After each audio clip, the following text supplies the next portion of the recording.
መናገር የምፈልገው ምናልባት እዚህ ስብሰባ ላይ መናገሩ ትክክል ነው ብዬ አምናለሁ። ኢትዮጵያና ኢትዮጵያውያን ተቀብለነዋል ከእግዚአብሔር ተቀብለነዋል ብዬ የማምነው አንድ አደራ አለ።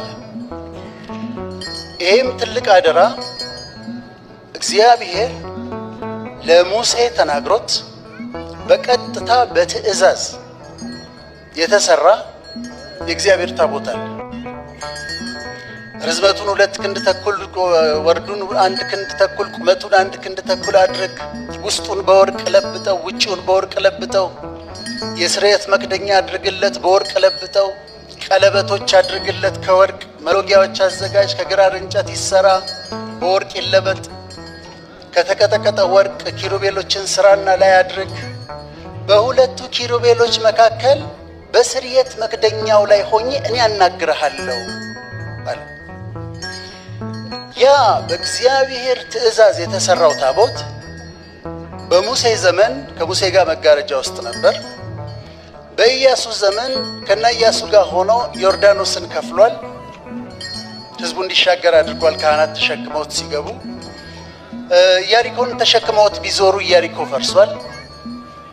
እነ ኦዛ ቢደፍሩት ተቀስፈዋል። ማረክን ቢሉት በእባይ ተመተዋል። በኋላ በዳዊትም ዘመን በመጋረጃዎች ውስጥ ነበር። በሰለሞን ዘመን ደግሞ ቤተ መቅደስ ተሰራለት፣ ትልቅ ቤተ መቅደስ እና ቅድስተ ቅዱሳኑ ራሱ ቅድስተ ቅዱሳን የተባለው ከዚያ ከእግዚአብሔር ታቦት የተነሳ ነው። በኋላ ይሄ ታቦት ዲሳፒር አደረገ ከቤተ መቅደስ ጠፍቶ የት ነው ያለው ተብሎ ሲፈለግ ሲጠና ማስረጃዎች ሁሉ የሚያሳዩት ይሄ ታቦት ኢትዮጵያ ውስጥ እንዳለ ነው። እሱም አክሱም ጽዮን ቤተክርስቲያን ውስጥ ይሄ ታቦት አለ። እኔ በግሌ እርግጠኛ ሆኜ አምናለሁ።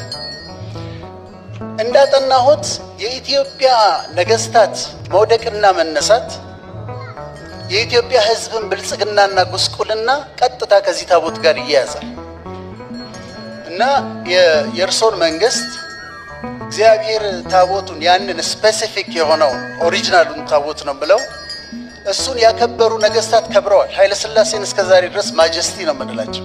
ከ40 ዓመት በኋላ ስቲል ሪስፔክትድ ናቸው እና እርሶ በግሎም በተከበሩ ፈርስት ሌዲዋም አማካኝነት ቢሆን ያ ቦታ ቢጎበኝ እኛንም ይመለከተናል። እኛም ያንን ኦሪጂናሉን ታቦት እንወደዋለን፣ እናከብረዋለን። ይሄም ቢያረጉ ነው።